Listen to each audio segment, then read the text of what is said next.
Hello, friends. Today we're taking a look at Best Buy Company, ticker symbol BBY. We're looking at the last 5 years stock performance and also the current news, the latest earnings report, and then we'll jump into my spreadsheet to look at the last 10 years of fundamentals, including dividend history, and try to figure out a fair value. Welcome to Money Talks with Martin Reyes, where we learn to take care of our money and find great companies at great prices.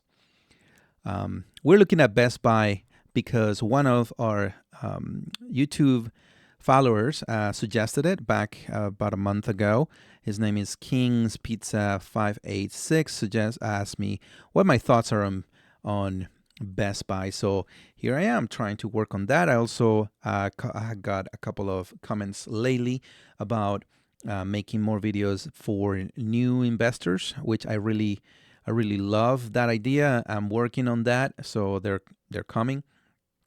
So let's jump to the stock. Also, I am trying to change the style a little bit that I do these videos. I just want to make it a little more conversational. And so if you don't like that and you prefer me just going through the numbers, let me know and I'll try to go back to that. In the last 5 days, the stock is down 1.2%. In the last month, 6.2%. And in the last year, almost 16%. The last 5 years is up almost 25%, but they came down from the COVID highs when everybody was buying new TVs, new computers, new electronics. For those that you don't know who Best Buy is a company that sell electronics. Analysts think that they're giving us a average price target in the next 12 months of $78, which will be about a 6.3% upside from today's price. The dividend is at $3.68, which will be a 5% a year dividend yield if you were to buy today, which is pretty nice, especially if you're a dividend investor. This will be, I think, for you, will be really nice. And when it comes to valuations, just looking at the PE ratio is at 12.6 times earnings. The forward P is at 12.0 times earnings. So and the average, the medium is 13%. So that will tell us that it's just a little bit undervalued. Analysts believe that Best Buy is a buy.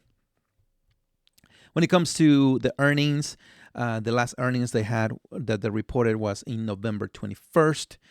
They beat on normalized EPS, but they missed on EPS in GAAP. And revenue, they also missed by almost $140 million. They will be reporting again next month in about a month from now, February 29th, and they are looking to almost double the EPS both in GAAP and normalized. And when it comes to revenue, they're looking for almost $5 billion more on sales, which makes sense because it's after this will be taken under consideration, I think, is November, December, and January. So that's a big season for Best Buy.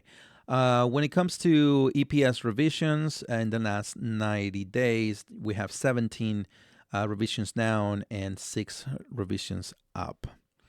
When we jump directly to the quarterly reports in November 21st, they came right away and let you know that the sales decline, the comparable sales. So for those that are new, since I also have some new people that are just looking into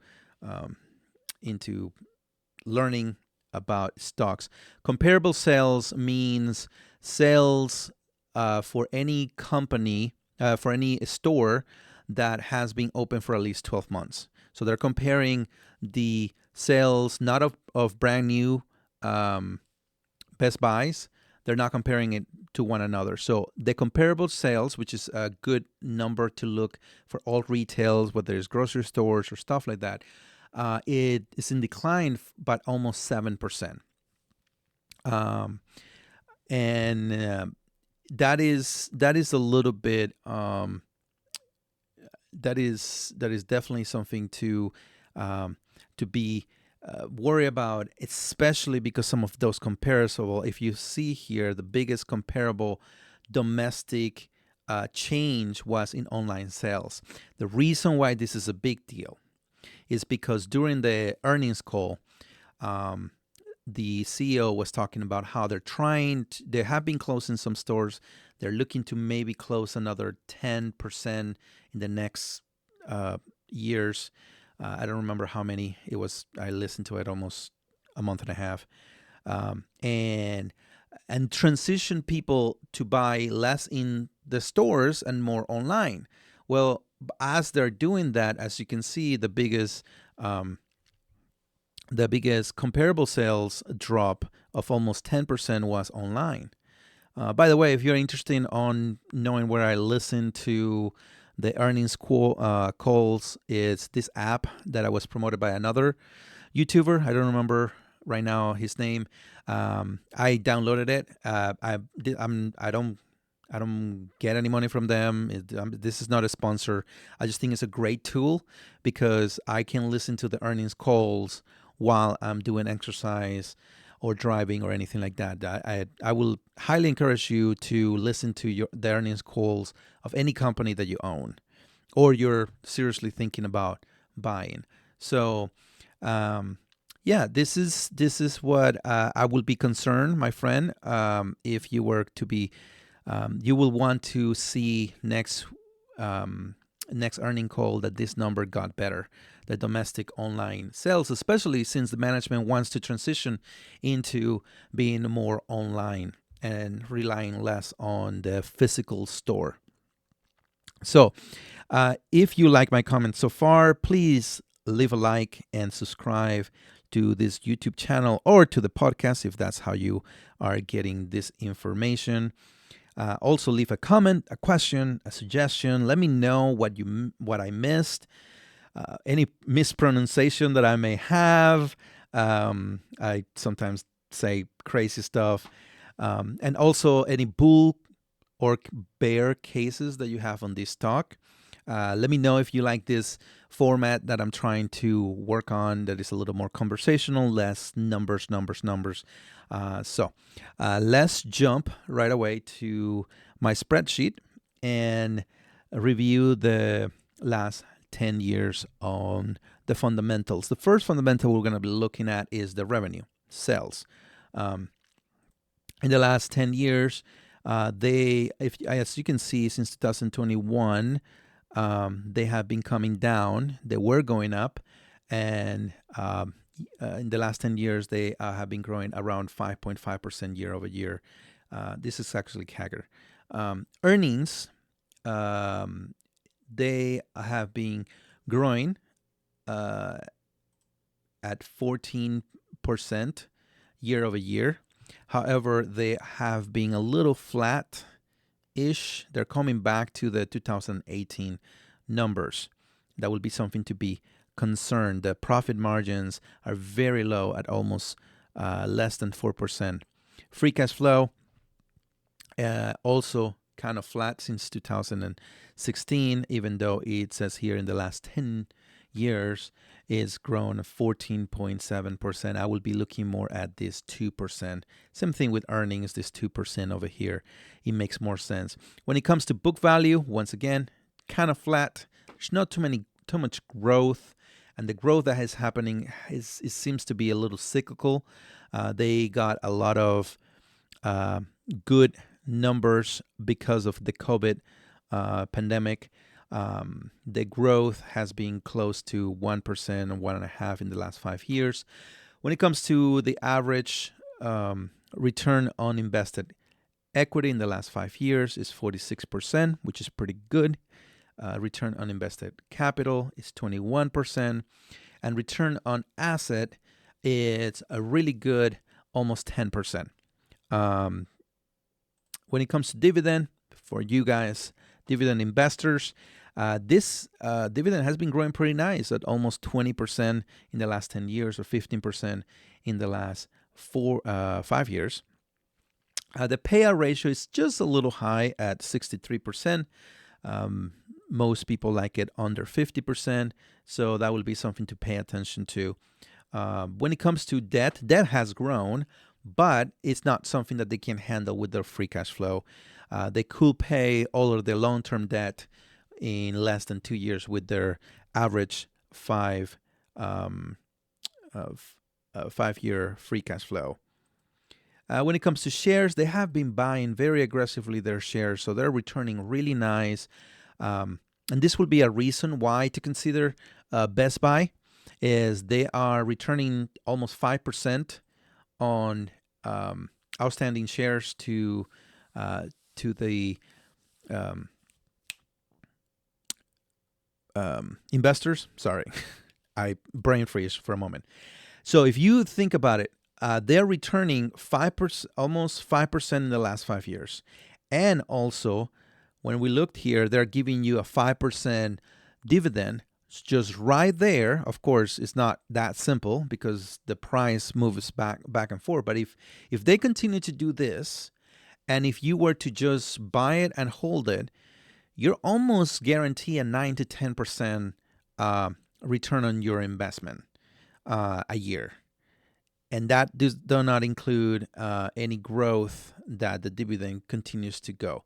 So this is one of those companies that if you are a long-term holder as a dividend investor, I can see why you can make the case that this will be a good number to buy, a stock to buy and hold for at least 5 to 10 years. Of course, things change. You always need to be paying attention, but I can see the argument. Right there, you're going to be receiving almost 10% back on your equity. So that's pretty good. Now, when I'm looking at the analysts think that they're going to remain flat. They're going to probably grow somewhere around 2%. Well, analysts say they're actually going to go down 1%. But once again, based on the arguments that I've been listening and just looking at the numbers, if you're receiving 5% in dividends and about 4.5% back on shares, even if they stay flat, that's not a bad investment, especially if you are in that stage on your investing in which you're just looking to receive dividends. You're not looking for great growth, that will be something that might be a good thing to consider. Now, let's jump and try to find a fair value. But before we do that, let me just remind you that I'm not a financial advisor or a licensed professional. I'm just a YouTuber having fun and trying to be educational. Oh, that rhymed. That was pretty good. I'm just sharing my opinions. I may be completely wrong. I'm probably completely wrong. So please do not invest any substantial amount of money based on my ideas and thoughts by myself. Please make sure that you do your own due diligence and that you get your own valuations. When we look at our historical multiple valuations, that's whenever we take all the per share values, which I'll be explaining in an upcoming video, and then you multiply by the multiples, the average, the median multiple of the last 10 years, you get a fair value of somewhere around $81 to $82. Payback time, we take the free cash flow per share, grow it at 2%, and we just imagine that all we're going to get is the free cash flow. That gives us a fair value, a little high, especially because of free cash flow lately has been pretty high, so it will be somewhere between $120 and $150. When it comes to a discounted earning valuation, we take the EPS, we grow it at 2%, which is the growth for the next 5 years. Then we apply a PE multiple of 13, and then discount it back to 15, which is my the interest rate that I want to receive in my investment, the minimal. That puts us somewhere around 41 to 47, which means that if I wanted to receive 15% for the next 5 years, I will have to buy it somewhere around 41 to 47 dollars, which is pretty low. Then when we look at the owner's earnings valuation, this is a valuation that Warren Buffett talked about in one of his letters, and Phil Town put it in one of his books, and that's where I got it from. It's somewhere around $150 to $173. When we put everything together, we're looking at a fair value somewhere around $97 to $90. Average will be close to $94. Because of their management issues and stuff like that, I will be feeling more comfortable putting maybe like a 20% discount, if that is a margin of safety. If that is true, that will put it close to a buy right now. Actually, that will put it in a buy.